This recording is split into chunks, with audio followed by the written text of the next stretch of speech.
समझ नहीं आ रहा अपने सैलरी इंक्रीमेंट का क्या करूं। बेटा इतना क्या सोच रहा है? अपने म्यूचुअल फंड्स के एसआईपी का टॉप अप करा ले। This is the right time. क्या? समझ में नहीं आया। बेटा इतना क्या सोच रहा है? अपने म्यूचुअल फंड्स का एसआईपी टॉप अप करा ले। This is the right time. अब समझा।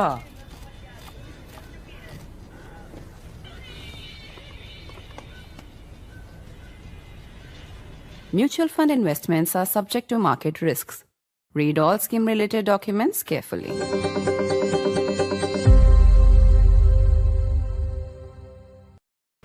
On the Prime Minister's 75th birthday, perhaps the first birthday call of geopolitical significance that he received was from American President Donald Trump, who made a call to Prime Minister Modi on the eve of his birthday, close to midnight, in fact, in India, and later posted on his social media network, Truth Social, how it was a great conversation and how, quote unquote, Narendra was his great friend. Both leaders also discussed efforts to put an end to the Russia-Ukraine war. The call is being watched with great interest. The last time both leaders spoke was on the 17th of June, and by all accounts, that call did not go well. Trump has reached out in the past with posts on Twitter and Truth Social, and the Prime Minister has responded in the same tone. This time, it is Trump who picked up the phone and dialed Prime Minister Modi. In many ways, these developments, as trade talks officially resume between India and the United States, possibly vindicate India's approach to handling Donald Trump's tariff tantrums. If one had to summarize it in one line, keep calm and carry on. But what happens next? I'm Barkha Dutt. You're with the Mojo Story. These tweets on X and Truth Social by Prime Minister Modi and President Trump are being seen to be an indication of a major thaw that has taken place between India and the United States of America after some of the rhetoric coming out of the Trump administration got really ugly. It's important to remember that the 50% tariff slapped by the Americans on India, 25% of this, a so-called penalty for the purchase of Russian oil, is still in place. But trade talks that had broken down have resumed. That said, where both leaders were barely talking after a reportedly acrimonious phone call on the 17th of June, Trump has picked up the phone and called the Prime Minister. The context was the Prime Minister's 75th birthday, but the conversation was deeply significant. Both leaders spoke about how well the conversation went, and interestingly, there was a reference to the Ukraine war, and Trump spoke about the Prime Minister supporting the efforts of his administration to end this war. In the last couple of days, the Trump administration has for a change not gone for India. In fact, intriguingly, even as Trump is scheduled to speak with Xi Jinping on Friday, there is now talk of imposing a 100% tariff on China. This is something Trump was earlier asking the European Union to do in the context of India. But notwithstanding this great thaw, with the trust having been broken by Trump's volatility and unpredictability, it's less clear what happens next. To decode this big geopolitical moment, let me introduce our very, very distinguished panel of experts who are joining us literally from across the world. From here in the national capital is veteran diplomat, Ambassador Bhaswati Mukherjee. It is a great pleasure to see her. Good to see you, ma'am. Also joining us today is Velina. Velina Chakarova is, of course, a geopolitical strategist and the founder of FACE. Good to see you.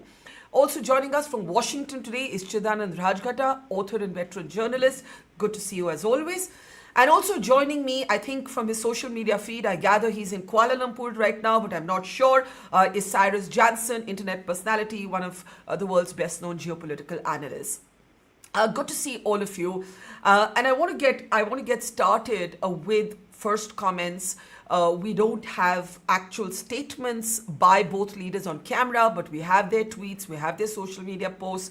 I must start with you, Ambassador Mukherjee. A week ago, you and I were at an India Foundation event, and we were talking about how a week is a very long time in geopolitics, right?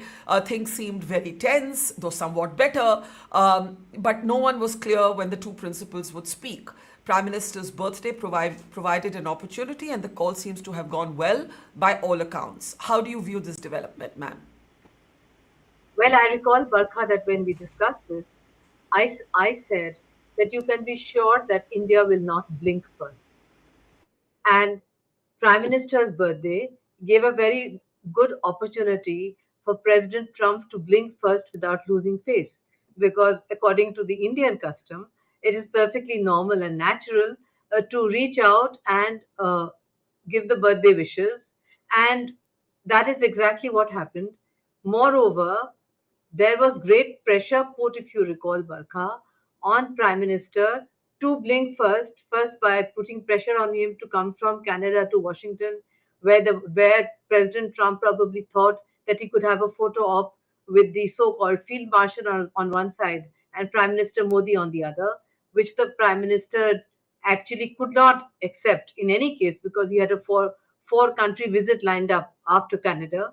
Then there was huge pressure put on Prime Minister Modi, I'm told, to make that phone call and to reach out when we were being bullied over tariffs, which we never did. And then, of course, was the shocker about the additional 50% put on us, and naturally, pressure put on vulnerable sectors within India, which were looking to see their entire business opportunities wiped out forever, which includes shrimps, which includes cotton, which includes a whole lot of other. And then there was pressure on us to buy genetically modified corn and soya, which is banned in India because the Chinese had turned their back on this American corn and soya and had started buying from Brazil. Again, that was a no, we cannot do it. It's forbidden by law. So, I think that on the day before the U.S. Deputy Trade Representative is in Delhi, and earlier we had been told, Barkha, that they were here only for one day, and I was wondering what can one achieve in one day. But then I was told that a trade agreement had been finalized weeks ago. And weeks ago, the trade agreement had been taken to President Trump by both sides, including the American negotiators, who said, we've got whatever we can from the Indians. This is good for us. We can go for it. But because he was upset that the Indians had not accepted that he had stopped Operation Sindoor, a position that has been vindicated now by the Pakistani foreign minister, who has publicly stated that the Indians flatly said we will not accept external mediation. So the position that we had stuck to has been borne out by our own adversary, Pakistan, who have publicly said so. So all in all, I would say, Barkha, that it's a good way to start a birthday. I would congratulate Prime Minister Modi in saying there couldn't be a better way to start a birthday when the entire nation would heave a sigh of relief and hope that this position does not get reversed day after tomorrow. We hope we stick to it and we can get that trade agreement. Absolutely. I think Prime Minister Modi could not have hoped, as you mentioned, for a better birthday eve, for a better way to kick off his birthday sort of commemoration. There are, of course, many questions that still remain about, whether some of the trust is broken, Trump's inherent volatility. You also mentioned that very important statement by Pakistan, where Pakistan has now admitted that India had said no to third-party mediation. Now, while this is an official vindication of India's position, it is also, quite frankly, a challenge to Trump's position, where he kept insisting that he's the one who brokered the ceasefire during Operation Sindoor. Before I come to Chidanand, I just want to play out that very important statement made to Al Jazeera. Take a look. Situation happening with India. Is there a third party involved? Are you open to third party involvement? Well, we don't mind, but India has categorically been stating it's a bilateral, so we don't mind bilateral. When we met 25th of July, bilateral meeting, myself with Secretary Rubio in Washington, I asked him what happened to those dialogue. India says that it is a bilateral issue. We don't. So we are not begging for anything. If any country wants dialogue, we are happy, we are welcome. We are a peace-loving country. We believe that dialogue is the way forward. But obviously, it takes two to tango. So unless India wishes to have dialogue, we can't force dialogue. We don't wish to force dialogue. So this is a very important statement, Chidanand, not just because it reinforces India's position, But actually, if you go back to the reporting around the 17th June phone call between Prime Minister Modi and President Trump, and the readout of the MEA actually made this clear that Prime Minister stressed that there could never be any mediation, no role for mediation by a third party when it came to problems between India and Pakistan in this case. And now Pakistan is saying so themselves, right? I think so. That's one. Two, what's going on? What happened? Why did Trump change his mind? Something happened. Yeah, thank you, Barkha, for having me. Yeah, something happened, and that was a short-term business transaction. President Trump forgets. I mean, he has no long-term memory. Look, going back to his first term, and even before, at the start of his term this time, when Prime Minister Modi visited the White House, President Trump has been briefed by his national security advisors that don't get into the India-Pakistan, fracas. That is not our business. It's a bilateral issue. These are long-established positions. In his first term, I have it on good authority that his National Security Council South Asia people actually spent 45 minutes with him, telling him that's not where you go. He forgets, and this time particularly because there was a business transaction that involved his sons, his family, Steve Witkoff, his sons. You're talking about the crypto deal with Pakistan's crypto council. Yeah, so, he just sort of walked into that. And now they're trying to reel it back. And, with professions of, friendship, my friend Narendra, I'm just waiting for them to call each other bro and dude. But that's not how it works, There are no friendships, between individuals. These are, friendships between nations, and not even friendships. It's actually, every country fights, for its national interests. The U.S. does it, so does India. So I think now there is a gradual realization in the White House that they may have overplayed their card. It's one thing to push around, Panama and Grenada and Jamaica or client states and vassal states. You can't, do this with India and China. These are countries of 1.5 billion people each, and you have the grandstanding does not work and did not work with both countries. All this could have been done quietly, with private diplomacy instead of public, grandstanding, instead of all this rhetoric. And you're actually saying that it all comes down to the fact that Trump's family had a business dealing with Pakistan's crypto council.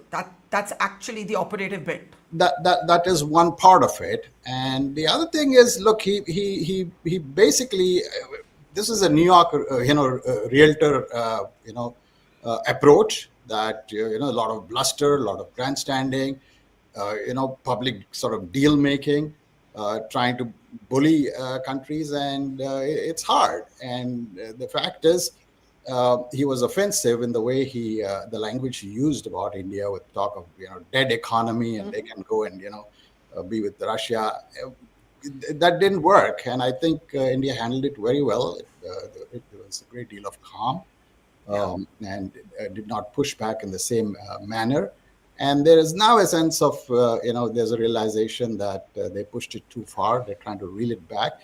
And particularly since, China too has not played ball. Look, the fact is, it's the US now which is actually running around begging, literally, rolling over and playing doggo, seeking talks with China, with India. It's the US interlocutors who are going to Delhi, who are going to Madrid, and all over the place, trying to, cajole.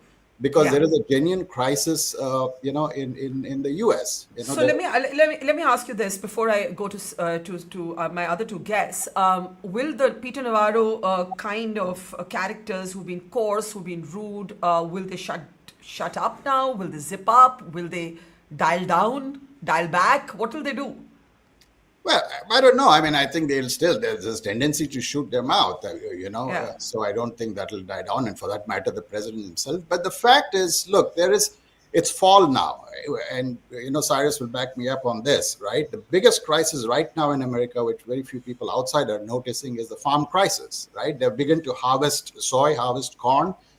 There are a ton of, China buys 50% of all U.S. soy almost. And the Chinese have completely shut them out. we all talk about the Chinese stranglehold over, rare earths and minerals and stuff like that. The Chinese are not supplying, but the Chinese are also not buying U.S. soy. And if you just do a search on soy farmers, they're crying rivers right now because they're sitting on a ton of soy and corn, and the Chinese are buying from Brazil. The US is trying to beat India into buying corn and soy. We don't need corn. I think the point about corn and soy is really important because I think I'm not sure if it was Howard Lutnick who just went on TV and said 1.4 billion people and they can't even buy a bushel of corn from us. Chidanand, can I just get the other two? I know you want to elaborate on this point, but let me just get first comments. And Cyrus, go ahead. Alongside all of this, Trump is scheduled to speak with Xi Jinping on Friday. He has reached a deal on TikTok. The interesting thing is that the rhetoric has moved from urging EU to slap 100% tariffs on India and China to now China. And in India, we were all asking, hey, China purchases more Russian oil than us. Why aren't you slapping China with a penalty tariff? And there was no clear answer. But suddenly there's a lot of attention to China. Do you agree with Chidanand, ambassador's take that in a way, on India just kept calm? There were so many people saying, why aren't you reacting? Why aren't you doing this? Why aren't you doing that? India played an old world classy hand of, rhetoric, and it worked. India actually behaved as it always does, with very restrained diplomats. And a number of people said, our diplomats are too old-fashioned. You need to keep up with Trump's age. Guess what? It worked. I don't know what changed, but something worked. What do you make of it, Cyrus? It's a great question. And I think, as a U.S. citizen, I'm looking at Donald Trump. I'm analyzing his moves. The interesting thing that we need to understand with Trump is that I don't think he has a very coherent strategy. What we've seen in these first 7-8 months of his presidency is that he has garnered this nickname of Taco. Trump always chickens out. And we see this where he tries to leverage against smaller nations that really can't fight back. So, for example, in Canada does not have the financial leverage, nor the population, nor the economy to really stand up to Donald Trump and their trade war. Canada is not in a position of leverage. But like the gentleman said earlier, when you're trying to go against India and China, these are countries that have 1.5 billion people respectively. They have a tremendous amount of leverage. And there's been a big shift. And this is what we've seen with Donald Trump is you're trying to bully China. Okay, we're going to do 100% tariffs. We're going to do 200% tariffs. A lot of Chinese are saying, you might as well make it 1,000%. We don't care because we have options. We're a much bigger country and you need us much more than we need you. We have the options. We're the number one global trading partner for over 120 countries around the world. And this is that I'm so glad you brought up the soybean oil because my family is originally from the Midwest. We're from the Midwest. We're farmers is our background in our family. The soybean farmers is an absolute crisis. Let's not forget this point is during Trump's first presidency when they had a little bit of bout, Trump had to pass a $16 billion bailout for the American farmers to supplement them, and basically, try just to keep them, their farms open. So, are we going down that same road again, where the U.S. government's going to have to write another check to U.S. farmers just to make sure that they are able to, survive this difficult time? We again, so I think a lot of people in the global South are very proud of India for standing up and not bowing down to Trump. And the thing is with Trump is you just have to wait. You just simply wait, and he's going to come back with a better deal for you. That's how you negotiate with Trump is you just simply wait. And we always see how him and his policy advisors, they're constantly shifting. They really have no idea what they're doing. And it's just been a tremendous amount of loss of time. That is the problem that I see is that all of us, we live in an international economy. We live in a global economy. We all want to do business together. But with this back and forth and tariffs on, tariffs off, all it does is it wastes time and it wastes opportunities in the business world. And unfortunately, it's the U.S. consumers who are losing as well because our cost of goods is skyrocketing, most especially food. That is absolutely skyrocketing the cost of that all in the United States. A lot of it due to Interesting. Both you and Chidanand have flagged this issue of food, of soy, of corn. Velina, to shift gears just a little bit, you have said on your commentary that you believe that the US will or might continue to cozy up to Pakistan. One theory we've heard for that is business. There might be other theories. You believe, and this reporting is taking place, that Trump might be meeting with Shehbaz Sharif and Asim Munir on the sidelines of the UNGA. How are you seeing everything? Well, we have to put it in a context, and a lot has been already said by my co-panelists on the show. I don't want to repeat myself, but there is a need for some clarification. Now, geopolitical rapprochement between United States and Pakistan is reality and is going beyond the business deals because of China. China is the biggest, the greatest backer of Pakistan. Now, one way how to create some sort of counterweight in South Asia and by extension, of course, in the Indo-Pacific region is establishing presence. So you're looking for options. They use the option, it was already outlined, to kind of mediate, even though that the Indian side didn't need and want mediation on behalf of the US, but the Pakistani did need that, and they of course used the opportunity to start building up on this relationship. So why if you say it's beyond business, why? Yeah, very clear, very plausible response, because right now navigating, balancing between the two system rivals gives a country more leverage and more short-term gains. So right now Pakistan is eyeing optionality. If it position itself also on, let's say, on the side of US for certain avenues of cooperation, it increases its leverage also towards China. That's the game here. But let's be real, that's a very limited game. It's a short-term and very limited game. What is the bigger game here? The bigger game, of course, was the pressure coming from Trump. And I do not agree with all the tackle, for my American colleague, I see things very differently from what he outlined, in a sense that, yes, we might argue tackle, that means Trump always chickens out. But as we speak, most of the countries, actually almost all of them, are currently facing a very different tariff situation.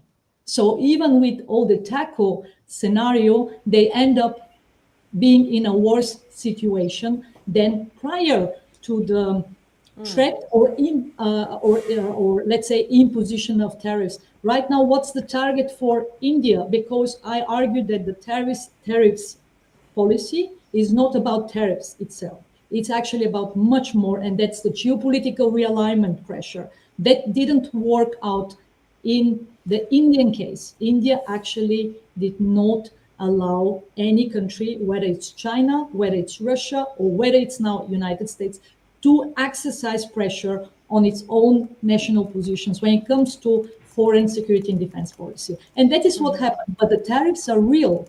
And here I would argue that the target, because I think that I said it also on your show, that both leaders will actually go on the phone and they will get along. That was my claim.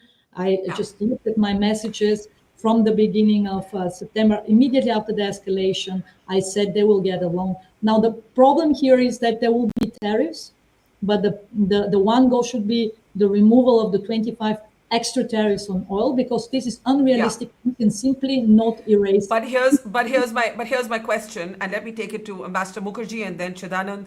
I know, Chidanand, you may have to step off a little early. I'll come to you right after the ambassador. Ambassador Mukherjee, I think Velina makes an interesting point. I think most of us believe that this is about more than trade.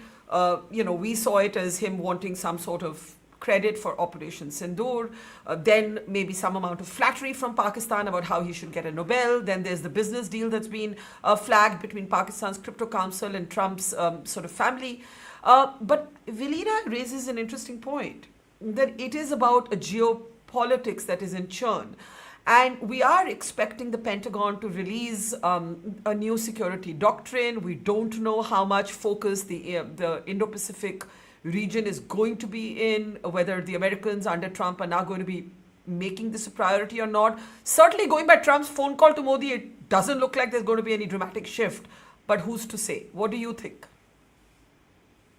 I don't think there will be a dramatic shift, because the geopolitics cannot be changed by Trump. The point is that China is United States' greatest adversary. If he wants to hand over United States on a platter to Xi, he's going to lose the midterms in any case. So in my perspective, there's a Quad summit coming up. I would say, judging from this midnight call, that there is a strong possibility that he will come here. Even if he makes a stopover in Pakistan, it hardly matters to us. If you would recall, Barkha, in the past, when we went nuclear, there were so many countries that used to keep coming and going. I used to spend most of my time at the airport receiving them or seeing them off. They were coming from Pakistan, coming to India, going back to Pakistan, going home. We are used to all this. The point is, if he comes for the Quad, that's a big deal for us. If he comes for the Quad, it indicates that the geopolitics have not changed, that United States is committed to a rule-based order in the Indo-Pacific, where we had been given the impression that we are a very important strategic asset for United States in that goal, just as we had been told by Biden to buy Russian oil to keep oil prices stable globally for the sake of the world economy and America's economy. We were actually following what Biden told us. So I think that the geopolitics can neither be changed by Navarro or by all these guys who try to threaten us, bully us, etc., etc. It just shows that these guys have not understood what history is all about, particularly of large nations that have been colonized by the white man. They are not going to take public bullying, and India is a democracy. No government can accept it. So I think that, Barkha, I would stick out my neck and say that geopolitics have not changed. Trump cannot change geopolitics. Just like Trump has now understood how much the corn and soya farmers in United States are screaming their head off. They are the MAGA base. So he will have to calm down. And when he calms down, just as you say, you have all these mad people following him. They follow his master's voice. The master will call them to heel. They will all come to heel, all of them. And then they should learn from the land of Chanakya how to handle President Trump. I'm sure as Trump's tenure, we could write a book, How to Handle President Trump. That would be a very instructive book on statecraft, Barkha. Oh, absolutely. But can I ask you briefly, Ambassador, before I go to Chidanand? You mentioned that even if Trump comes here and then goes to Pakistan, or goes to Pakistan and then comes here, we shouldn't care. In other words, are you saying that suppose Shehbaz Sharif and Asim Munir were to meet with Trump, it would be Munir's second meeting in a few months on the sidelines of the UNGA? Is India's attitude, who cares? Or do we observe that there's something here, as Velina pointed out, a certain short-term whatever interests are being served here, a certain short-term cozying up that is going on, and should we be concerned about it? We should not be concerned at all. The joke on social media when the Nepal thing happened was that Trump said, I thought Nepal had oil, not Oli, right? So that is exactly how I would take it. What is there to compare between Pakistan and India? He can meet the so-called Field Marshal 100 times. How does it change what India is today? How does it change the fact that we won Operation Sindoor? How does it change the fact that we demonstrated that the Chinese weapon system supplied to Pakistan in this proxy war did not help? Because at the end of the day, it is the Pakistanis who have to use those weapons, not the Chinese. So it's as simple as that. Whereas in our case, we demonstrated that we won Operation Sindoor and we are ready for the next. The whole nation is ready for the next. So he can keep on meeting the field marshal. What difference does it make? And as far as the cryptocurrency is concerned, Barkha, my assessment is it's going to come a cropper. Just like the so-called oil in Baluchistan that he wants to take, and the oil in Nepal that he thought existed, and that's why he got rid of Oli. It's the same thing, as far as we are concerned. Okay, that's a very interesting side note there about the regime change politics, you believe, by America in Nepal. But to stick to the subject at hand, Chidanand, you said the White House realized that it overplayed its hand. Cyrus echoed you on the importance of what's happening in the farming belts of the United States of America. But how did he suddenly have this, sort of moment of enlightenment? How did he suddenly have this epiphany? I take Cyrus's point that it isn't a coherent, structured policy. They're almost improvising as things go along. But something must have happened to tip the scales. Do we have any idea what that is? Absolutely, Barkha. Like I mentioned, it's fall, it's September, and between now and throughout October, for the next 6 weeks is the harvest season. And there are, crop soy and corn being harvested, particularly in Middle America. And there are senators from, Iowa and Nebraska. These are the breadbaskets of United States who are up against it. There's a midterm poll coming, right? And these are states, thinly populated states, but with a lot of farmland and farmers who are influential. The farm lobby. I mean, we always talk about the drug lobby, the pharmaceutical lobby, the tech bros, funding politics. The farming lobby is huge. And by the way, the American farmer is not a poor farmer. Most American farmers are millionaires, right? And their landholding, the average landholding is something like 500 acres, not 2 acres like in India. So they're very influential. There's a lot of, farm money that comes into politics. And the converse is also true. There's a lot of, subsidies. And like Cyrus mentioned, the last time in his first term when, Trump took on China and got beaten up because the Chinese again shut down, buying American corn, Trump had to actually subsidize the, farmers to the extent something like $20 to $30 billion. So yeah, there's a realization, there's a midterm coming up, and each of these states in Middle America gives thinly populated, but provides 2 senators per state, even when their population is just like 2 million. So Sure. it was an important alert, and like I said, I urge you go online and just do a search for soybean farmers, and you will see the amount of pressure there is now on the administration to back down, to figure out some way, because the Chinese were very clear: zero soy from you. We're going to buy from Brazil and Argentina, which are big producers.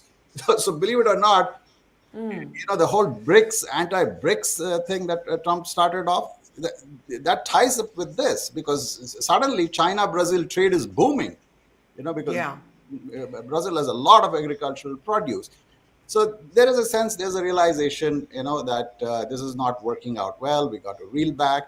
I'll also flag one other thing, even with respect to India. Actually, simultaneous with the trade negotiator visiting India, the CEO of PepsiCo, an entire board of PepsiCo is right now in India. They met Prime Minister yesterday because they're freaked out. They're suddenly facing 40% sin tax on their, their sugary poison that they dispense called, Pepsi Cola. And, just Kurkure is not going to keep them afloat in India. So there's a lot happening. There is a sense that, they're suddenly losing markets of 1.5 billion people. They started off with this swagger, saying, oh, you need American consumers. Okay, but the reverse is also true. You need the US, Indian market. You need the Chinese market. Sure. Trade is two-way. And, countries negotiate quietly, privately. There's give, there's take. And this whole business of grandstanding and trying to, bully countries just did not work. So let me bring in Cyrus now. The next logical question would be Trump may try and cut a deal with China. After all the sort of, there is a call with Xi Jinping. There is a deal on TikTok. How are you watching that space? Well, I'm watching it very closely because in the last few weeks, there's a couple very interesting observations to make. Number one, we already talked about the soybean, and that's in this quarter, China has not bought any soybean. But I want to bring in, the world's largest company, which is NVIDIA, $4 trillion market cap. So when NVIDIA reports earnings in America, this is a big event. This is everybody's watching this. And I remember watching this with some Americans, and one of them was a hedge fund manager. And he said, the key metric I'm looking for is how many H20 chips did China buy last quarter? I told him China bought none. Now, and he said, I will believe that when I see it, but there's no way that China could do that because they still need that technology. 10 minutes later, the NVIDIA earnings come out. China didn't buy a single H20 chip. And this is again, the document, basically we're seeing Trump overplaying that hand because initially we're going to ban China from buying these chips. Jensen Huang says, hey, if you ban us from selling our chips to China, that's going to cost us $15 billion in revenue. That's not that is a significant fund. And we want to build, we want to sell our chips to China as well. And so you're constantly seeing this effort. And when I meant earlier with as far as waiting and talking is I'm talking more specifically with bigger countries like a China and like an India that have leverage. Smaller countries. So you don't agree with Velina that I mean, you're basically saying he's got his way with smaller countries, but he's had to backpedal, from taking on India and China. Absolutely, he's absolutely had to backpedal. And I mean, he's and the thing is that China holds a trump card, pun intended. They have the rare earth minerals, and that is something that there is nothing the United States can do other than cut a deal with China and work with China, because China absolutely dominates that industry. And so, for example, to fund the United States military, you need to have these rare earth minerals that only China can process.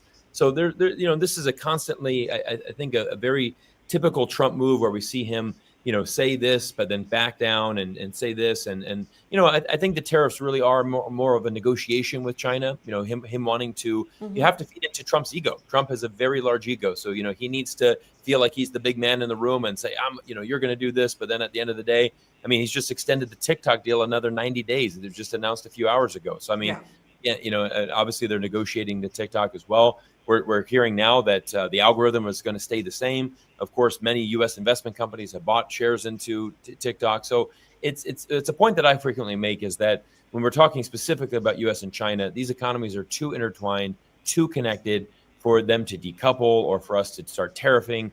It just, at the end of the day, it backfires on America because it affects us. We cannot live the American life that we want to live in America without China, and that's just the simple reality. So, Vilina, are you more persuaded? I think Cyrus is drawing a distinction between smaller countries that have had to go along, even the Europeans who've had to sort of, gather in the Oval Office and be spoken to like school children, but giant countries with, sort of China, of course, with more leverage than India, but India, a proud country. And I think Ambassador Mukherjee made a very important point, which Trump did not get, which I've been trying to make on every Western program that I've appeared on, including one panel with Cyrus on Piers Morgan, that you have to understand this is also about sovereignty. This is also about pride. This is also about autonomy, right? And if you don't get that about countries like India, you don't understand us. But Vilina, go ahead. Okay, good. So there is a very big differentiation between narration and the world of narration and the world of telling stories and the reality as it is.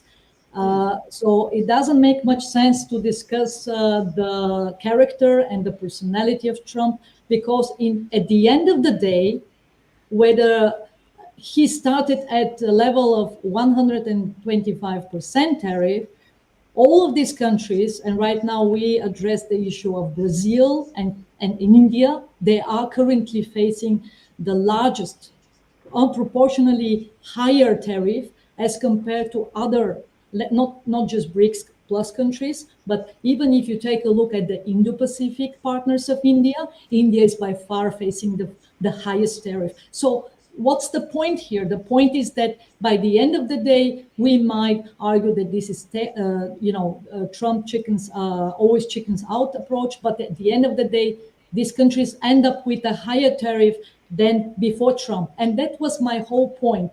My second point was that it was, the Chinese position was presented. Let me now present the Anglosphere position. And I do not say that this is the right approach. Coercion, exercising pressure on countries to align with the one, or let's say against the other bloc, is definitely not the right way of doing things. But this is where we are. It's an unprecedented period of international relations. More or less, most of the things that we are seeing are a first. And I can assure you there will be more first that we will be discussing on your show in the next months and years, because the situation is such that with tariffs or not, with the accelerator being Trump or not, China would still have been doing all this stuff on America, American consumers, American companies, American businesses, because the decoupling is an issue that comes on both sides.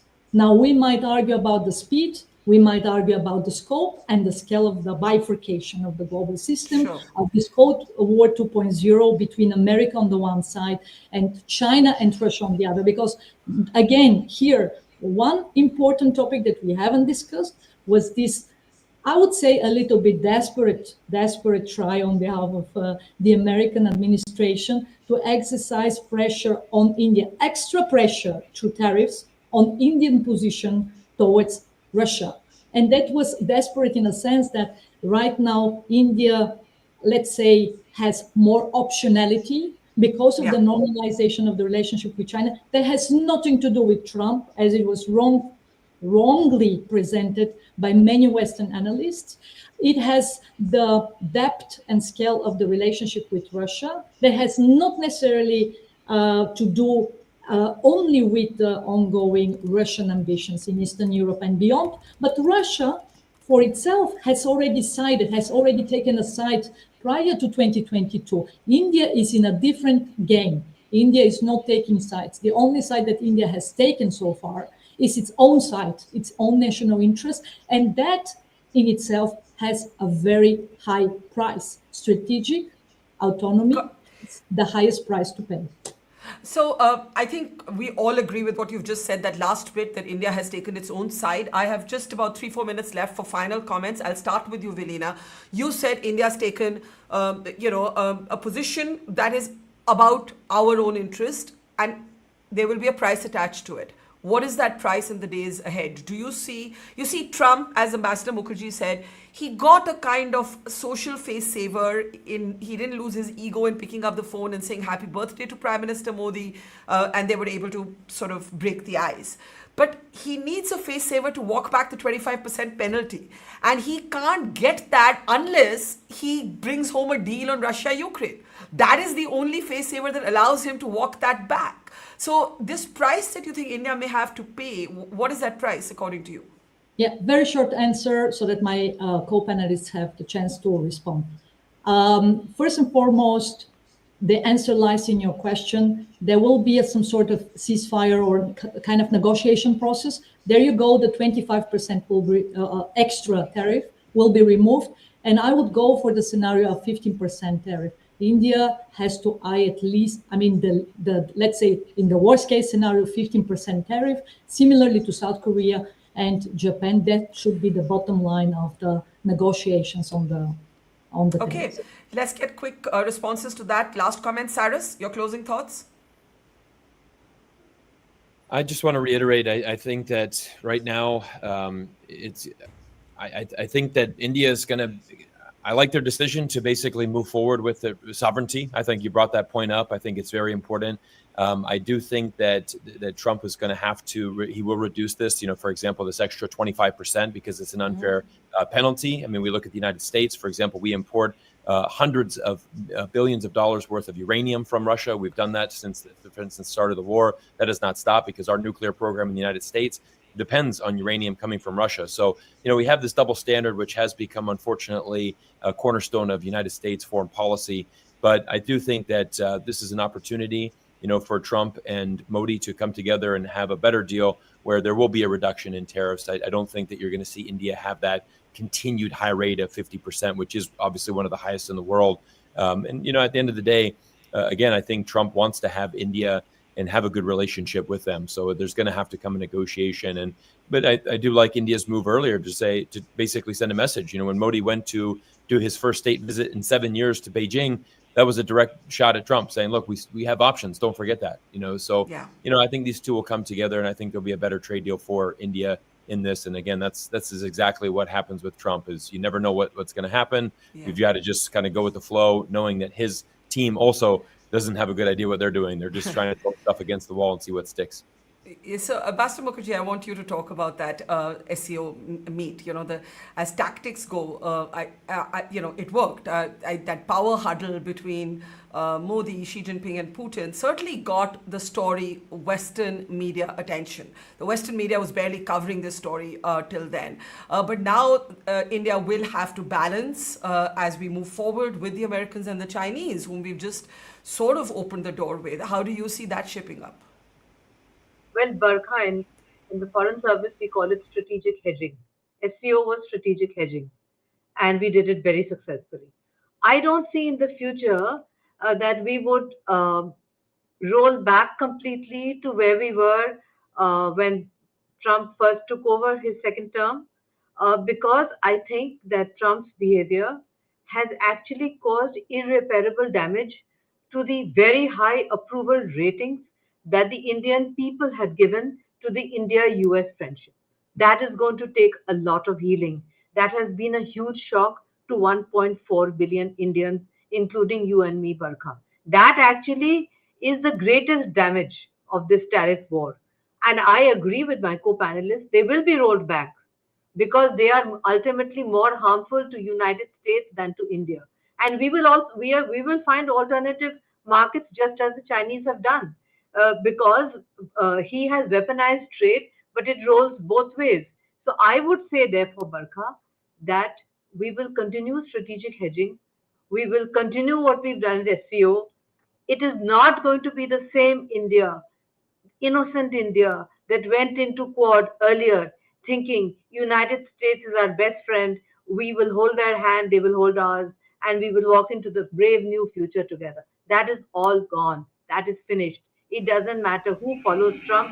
That innocence which Indians had, that perception that our new best friend is United States, that is gone. It's going to take years and years of effort to bring that back. I totally agree with you, and I love this phrase, strategic hedging. Chidanand, let me give you the closing word here. The midterms are going to also define, this. We keep saying here 3 more years of Trump, but the midterms are going to matter.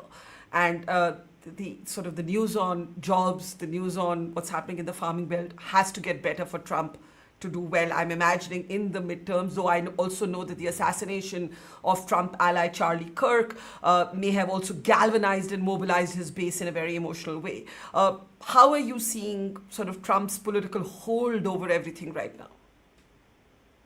The bro exchange, the birthday greeting, is an important indication that he has realized that his way may work with smaller nations. It won't. Very interesting that the exchanges actually mentioned Ukraine, both of them, and it does look like India has in some ways started to dial down on a purchase of Russian oil. You're seeing reports of the Adani shipping turning away or telling Russian ships not to come. The problem with the whole Trump dispensation is they want everything done quickly, urgently, right now. They want to produce results. They want headlines. They want big numbers, and it doesn't work that way. It's not as if buying Russian oil, it's a tap and you turn it off and say, all right, we're done. It takes time to dial it down. It also takes time to step up Indian purchase of American oil and gas, which we have done in the past, but it takes months for all this to happen. And I think there's this realization that we can work with India in a quiet, understated way instead of grandstanding, instead of bullying. And so, and that pretty much should apply to across the board. It's one thing, the whole spectacle over the last 2-3 months of all these European leaders and Japanese and Koreans coming, lining up like, getting berated in the Oval Office. And the other instructive thing was, the South Korean episode with Hyundai, right? You want, foreign companies to come, to invest, to do stuff here. And when they do, you lock them up, you handcuff them, ship them off as if they're criminals. And if you noticed, 2 or 3 days after that happened, and it was a horrible spectacle. It was Trump who reached out to the South Koreans and literally tweeting, please come, I'm sorry, we didn't mean to do this. We need you to come and train us. So there's a lot of now realization in Washington that these kind of strong arm methods, it's fine. You can do it to Venezuela or, some foreign country somewhere, but not with big countries and even with small countries. It pays off, to be civil. It's not as if Biden or, Obama or George Bush were any less, patriotic. They wanted to make America great too. But they didn't go about it in this kind of New York realtor way, I'd say. So, New York realtor way. All right. Some great lines there. All I think we can say is we live in uncertain times. The one thing everybody agrees on is that there is no necessary stability to the forecast. I think for even the next 6 months. And I think Ambassador Mukherjee made the very important point that India has been altered by this. So while recognizing the importance of the relationship with America, you're not going to invest all your, that sort of leaning towards America, believing that America was in your corner. I think a little bit of that sort of, Vaseline has been lifted from the filter, from the camera lens.